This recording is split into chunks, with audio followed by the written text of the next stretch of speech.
Hello दोस्तों, कैसे हो? चलिए मैं आज आपको एक नई टॉपिक की तरफ लेकर चलता हूँ। टॉपिक है पैसिव वॉइस। पैसिव वॉइस का मतलब आपने सुना होगा ना, एक्टिव वॉइस भी होती है, पैसिव वॉइस भी होती है। तो हम एक्टिव वॉइस को पैसिव वॉइस में कैसे बदलें, कहाँ इसका प्रयोग है, ठीक है, कैसे पैसिव वॉइस बनाते हैं, इन सब को हम आज सीखेंगे। ठीक है, तो चलिए सीखना शुरू कर लेते हैं। पैसिव वॉइस, पहले अगर डेफिनेशन की बात करें तो पैसिव वॉइस बात करने का वो तरीका है जिसमें कर्ता की कोई प्रधानता नहीं होती, या जहाँ कर्ता का पता ही ना हो वहाँ पर हम लोग पैसिव वॉइस का प्रयोग करते हैं। ठीक है ना, जैसे एग्जांपल में कई बार आपने देखा होगा कि सड़क पर जाते हुए कोई मरा पड़ा है तो पूछता भाई किसने मारा, तो जवाब सिर्फ इतना दिया।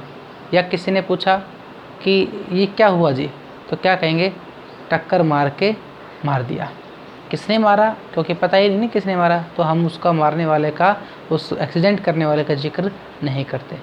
ठीक है, हम कहते हैं जी रोटी खा ली गई, पानी पी लिया गया, ठीक है ना, दिल्ली हो आए।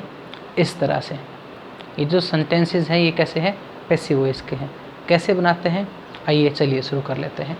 देखिए मैंने लिखा है यूज़। कहाँ यूज़ है, कहते हैं जहाँ कर्ता का जिक्र करना ज़रूरी नहीं होता, या फिर जहाँ कर्ता का पता ही ना हो। यानी जहाँ पर ऐसे सेंटेंस आएंगे जहाँ कर्ता का जिक्र करना ज़रूरी नहीं होता।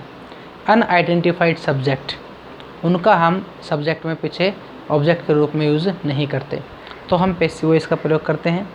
या फिर जहाँ कर्ता का ही ना पता हो तो वहाँ भी हम क्या करते हैं, पैसिव वॉइस बनाकर यूज़ करते हैं।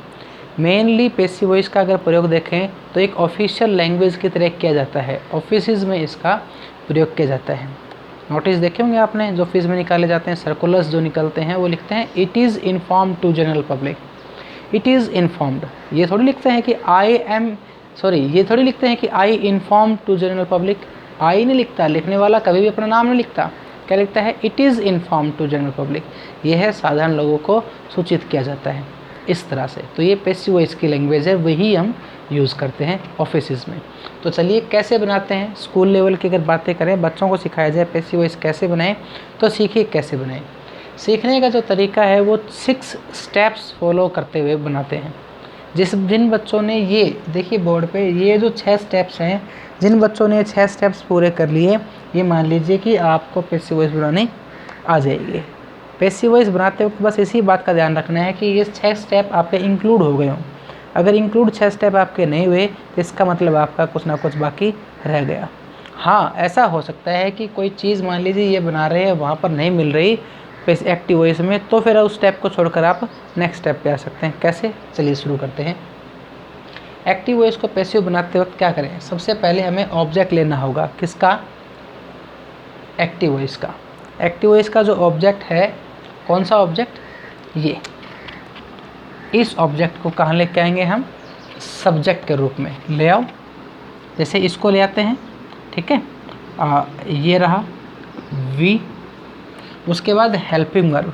हेल्पिंग वर्ब टेंस और पर्सन के अनुसार, टेंस कैसा है, प्रेजेंट इंडेफिनिट, पर्सन कैसा है, प्लूरल। तो इंडेफिनिट की इज एम आर, प्लूरल के हिसाब से क्या लगेगा यहाँ, आर। 2, तीसरा स्टेप है वर्ब की थर्ड फॉर्म। वर्ब की थर्ड फॉर्म, ये फर्स्ट फॉर्म है, तीसरी ले आओ, TAUGHT। चौथा क्या है, रिटेनिंग ऑब्जेक्ट। रिटेनिंग ऑब्जेक्ट क्या होता है, देखिए पहचान करिए। जैसे ये आपका सब्जेक्ट आ गया, ये आपकी वर्ब आ गई, ये आपका ऑब्जेक्ट आ गया, इसके बाद जो एक और ऑब्जेक्ट बच गया ना आपका, वो आपका रिटेनिंग ऑब्जेक्ट है। जो एक और बच गया वो रिटेनिंग ऑब्जेक्ट है। ठीक है, तो क्या करेंगे, ये रिटेनिंग वर्ब की थर्ड फॉर्म हम ले आए, हमने लाना है रिटेनिंग ऑब्जेक्ट। कहाँ है, ये रहा, इंग्लिश ले आओ, ENGLISH, इंग्लिश। उसके बाद क्या लगाना है हमने, बाई लगाना है, बाई ले आओ। उसके बाद क्या करना है हमने, सब्जेक्ट का ऑब्जेक्ट। सब्जेक्ट किसका, एक्टिव वॉइस का जो सब्जेक्ट, उसको क्या बना देंगे हम, ऑब्जेक्ट।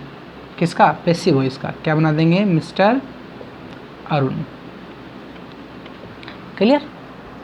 तो ये 6 स्टेप्स हमने फॉलो किए। क्या किया, सबसे पहले ऑब्जेक्ट को सब्जेक्ट बनाया, हेल्पिंग वर्ब लेके आए, फिर वर्ब की थर्ड फॉर्म का यूज़ किया, फिर रिटर्निंग ऑब्जेक्ट को लेके आए, फिर उसके बाद बाई लगाया, और उसके बाद सब्जेक्ट को ऑब्जेक्ट बनाया। ठीक है, याद रखिए ये जो ऑब्जेक्ट है ये एक्टिव वॉइस का है, ये जो सब्जेक्ट है ये भी किसका है, एक्टिव वॉइस का है। किस में ले गए, ये पैसिव वॉइस का, ये पैसिव वॉइस का। क्लियर। अब बात कर लेते हैं कुछ ऐसे एग्जाम्पल, जैसे इनका प्रयोग करते हुए तो हमने ये बनाया। एक और एग्जाम्पल बना लेते हैं, जैसे चेक कर लेते हैं क्या हमारे ठीक है कि नहीं। He is writing a book, subject कैसे लाएंगे, यहाँ का सब्जेक्ट, इसके ऑब्जेक्ट को पीछे ले आओ, ए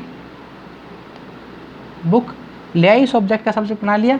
अब हेल्पिंग वर्ब, ठीक है, इज़ राइटिंग का बीइंग लगेगा, पहले क्या लगाएंगे हम, बीइंग। अब राइट का रिटन,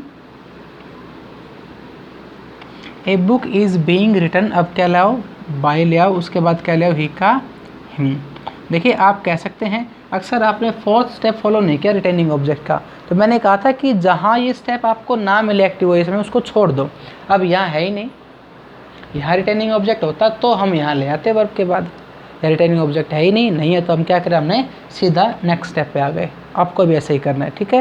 यानी जो स्टेप यहाँ से लेते चल रहे हैं, ठीक है, जो स्टेप जैसे रिटर्निंग ऑब्जेक्ट है अगर यहाँ दे रखा है हमने ले आए, यहाँ नहीं दे रखा हमने छोड़ दिया, नेक्स्ट स्टेप पे चले गए, ठीक है। तो next step and the last step, इस तरह से।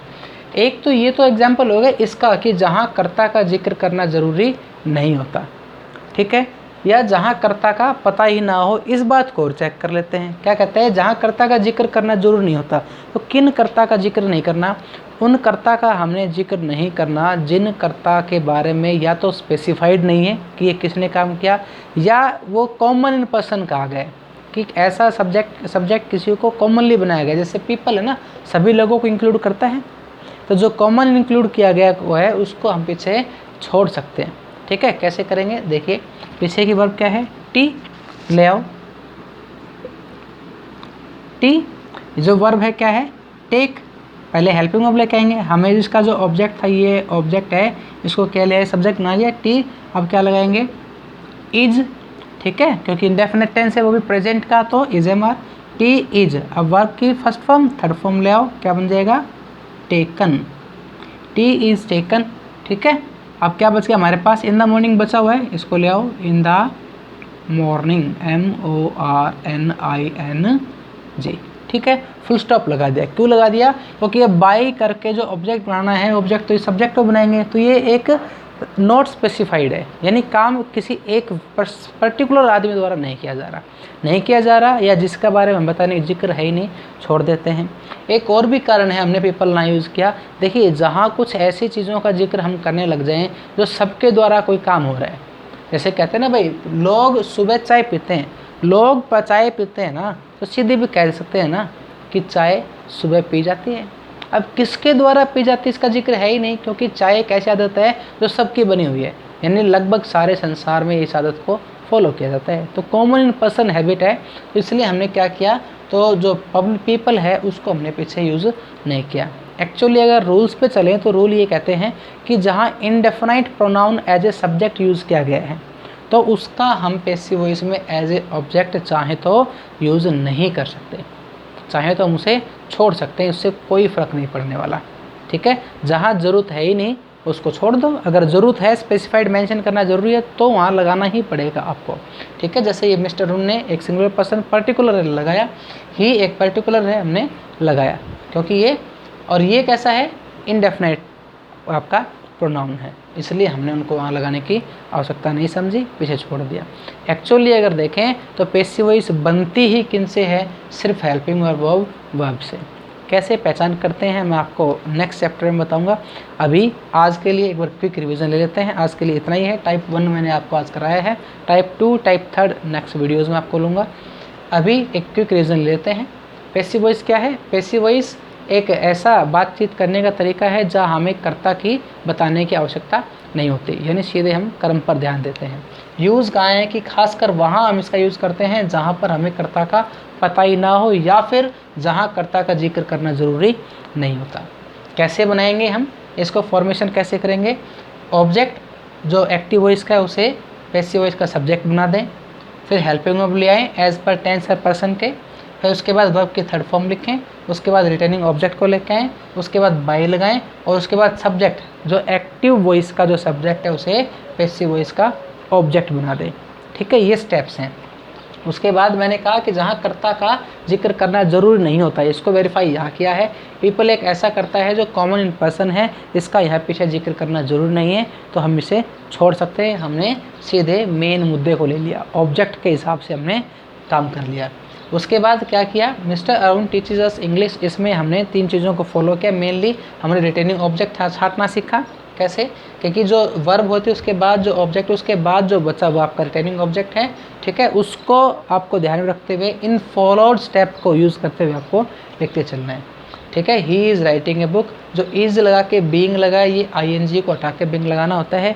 ये जो रूल्स जो हैं आपको यहाँ मुझे बताने की ज़रूरत नहीं है, आप अपनी हेल्प बुक वगैरह से लेके एक टेबल होती है स्पेसिफाइड, उस टेबल को आप देख सकते हैं कि कौन सा कहाँ है। अगर फिर भी अगर आप चाहेंगे कि आपको बताया जाए तो आप मुझे कमेंट में ज़रूर लिखिए, मैं लास्ट वीडियोज़ में इस तरह के रूल को आपको सामने लेके आऊँगा, ठीक है। तो आप खुद देखिए, बच्चों को दिखाइए, खुद भी समझें, कहीं कोई कमी रह गई, आपको लगता है कुछ इम्प्रूवमेंट थी या कोई चीज़ रह गई, आपको लगता है वो इंक्लूड करना था, तो मुझे ज़रूर बताइएगा, ठीक है बच्चों। तो अगले वीडियो में मिलेंगे। Thank you so much.